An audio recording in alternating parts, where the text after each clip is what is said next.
Hey everybody, this is Dave, a shipyard modeler.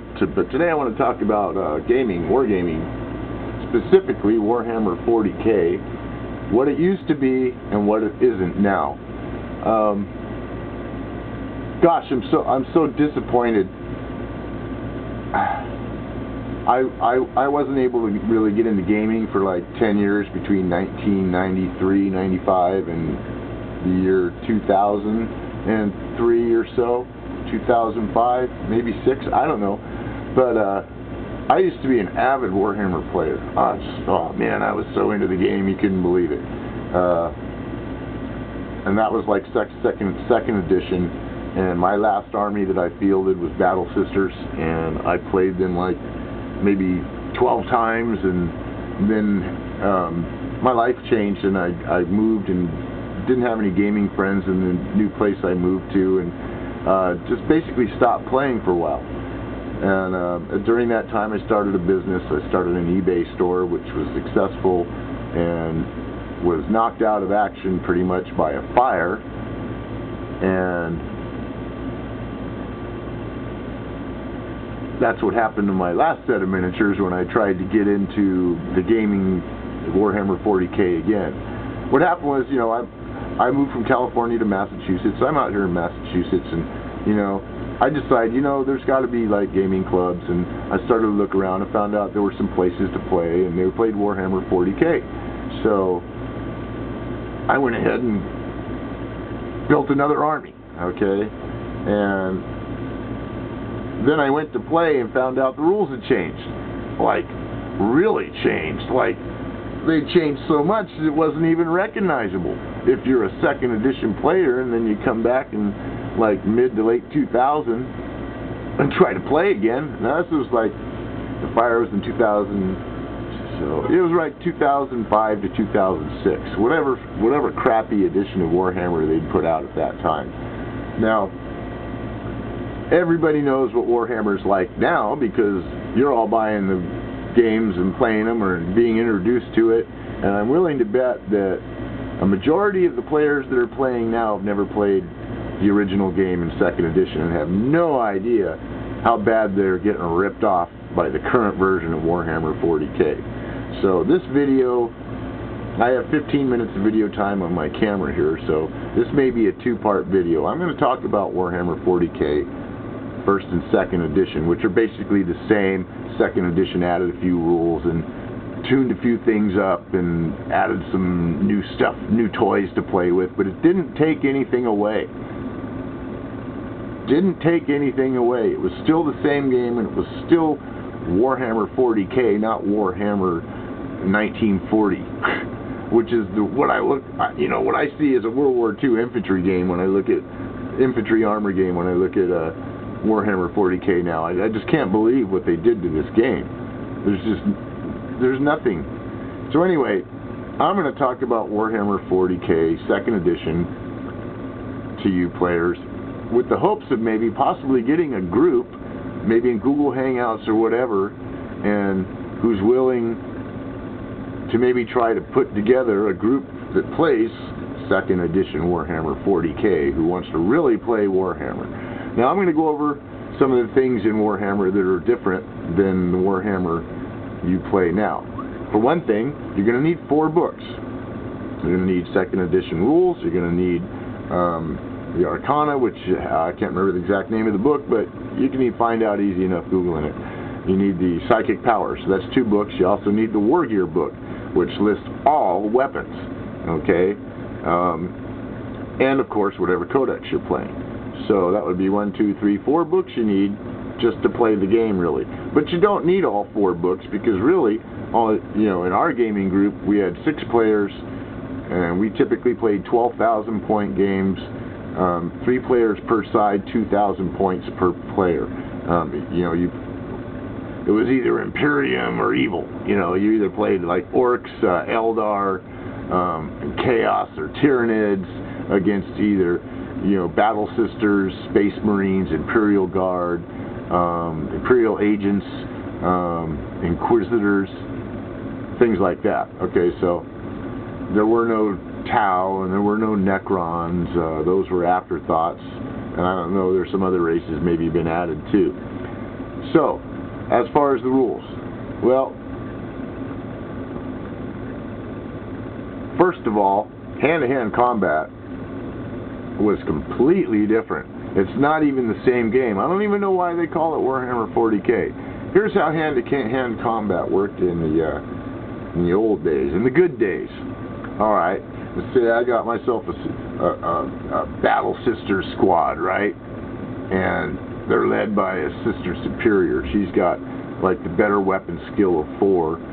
All Battle Sisters had a all Battle Sisters had a weapons ballistic skill of 4 and were equivalent to Space Marines for firing. They could double fire if they didn't move, etc., etc., etc. They were just female Space Marines. They were pretty much the same as Space Marines, except for their weapon skill and toughness was 3 instead of 4. Everything else, they were just the same as a Space Marine. Now imagine a Seraphim with a bolt pistol double firing, and you start to see the big difference between Warhammer 40K now and Warhammer 40K then. That's just one thing. So your Battle Sisters could double fire, which, you know, I was a Battle Sisters player. I love that.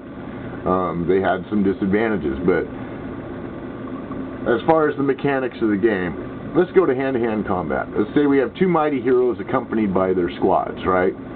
And they lead their squads and charge into hand-to-hand combat. Now, the way you figure hand-to-hand combat in this game was whoever did the charge got to pick the order of attacks. You picked one figure in base-to-base combat with another figure and resolve that attack. The way you resolve the attack is each player gets his number of dice for his attacks, right? You roll those dice, you take the best one out, and that's your attack roll. And then you add that to your weapon skill, and whoever got the higher number inflicted the difference in wounds on the other player. It's actually pretty quick.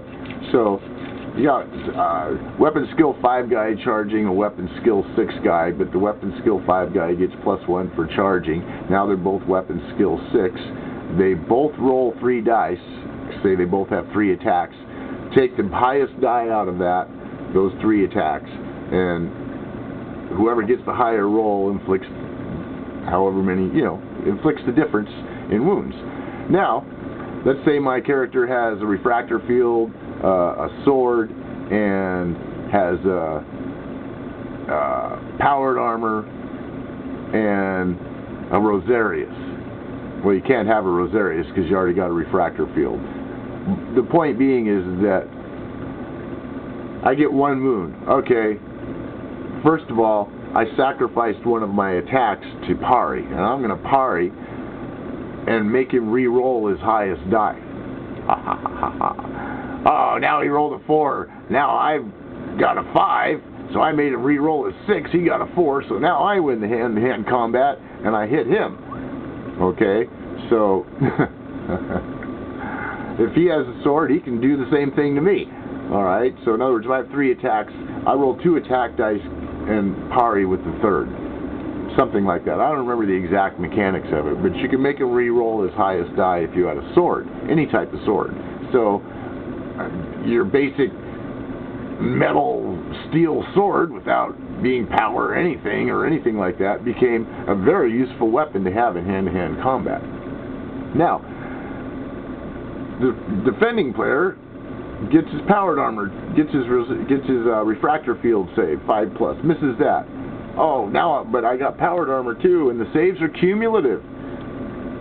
It's not like nowadays when you pretend you only have, 1 defense when actually you have 3 or 4 applicable defenses, but you only get to use 1 of them. What a joke. This game is just a joke now.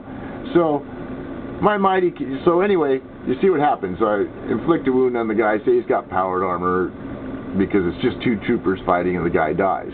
Well, let's say it's a character. Well, we don't want to get to the character yet because characters will kill my troopers. So what if I have 4 troopers and what if I have 3 troopers and my character on his character? I charged into his character. Okay, since I'm the attacker, I choose the order of attacks, right? So I take a trooper and I attack his character. His character squashes my trooper. I take my second trooper and he squashes that one too, right? This is the order of the hand-to-hand attacks. But he doesn't squash the second guy quite as bad, because for every subsequent attacker after the first, a figure loses 1 in weapon skill. So now he's -1 on the second guy. We come up to the character who's fighting him. Now my character has full weapon skill, and his character has -2 weapon skill. Oh, you see how this is working now? You can actually get the characters and stuff. But then you got to batter through their storm shield, sword, refractor field, and Terminator armor. You know, and those are all cumulative, and they get to roll them all. So it wasn't uncommon to see 2 mighty major heroes, like, you know, your mighty hero and your evil demon, spent the whole game fighting each other, unable to kill each other, while the battle rages around them, you know, and pretty much they're forgotten. You know, it's like, it's not time for that mighty hand-to-hand combat again. So anyway, all that's resolved. There were no morale rolls involved unless you took your half casualties, you know. And if you broke, yes, you could get badly overrun, but it was a lot harder to break units in the original game. Fewer morale rolls were required. But, however, morale, once you broke morale, you could be in a lot of trouble. Alright, and in the opposing player's turn, he gets to choose the order of attacks, but he can't maneuver or anything because you charged and engaged him, so all the bases are in contact. He can move unengaged bases during his movement phase, and then he got to choose the order of attacks during his turn in the same hand-to-hand combat round. So that's how hand-to-hand combat differed. You could parry attacks where you simply rolled a certain number of attacks, you took the highest die out of that and added it to your weapon skill. The opponent did the same. Whoever won scored the difference in rolls on his opponent in wounds, which were then savable. Depending on the weapon. All weapons had an armor modifier. So differing weapons had differing penetration values, strength and penetration for all targets.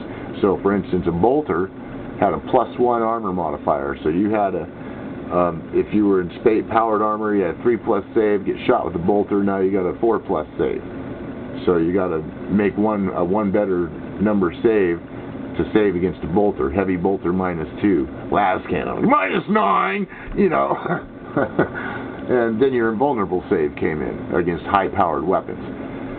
Cover was handled differently, much more logically. It was a modifier to hit. Soft cover +1, hard cover +2. Your units had a set movement, like each differing troop type or race had differing movements. Like Tyranids were really fast. They get across the board really quick. They're a lot faster than humans, okay? Most of them. Depending on which Tyranid. Some of the monstrous creatures were pretty slow. So there was no rolling dice to see how far you could move. You either walked or you ran. Walk was your normal movement, or run was twice that. You ran and you could run. You ran into charge. You charged. You run. You weren't allowed to measure. So if you declared a charge and you were less than like 8 inches away for regular troops, you didn't make it, but you still moved that far. So now, if you moved into the close range area of pistols, now you're subject to a +1 to hit from the pistols. Range was handled differently.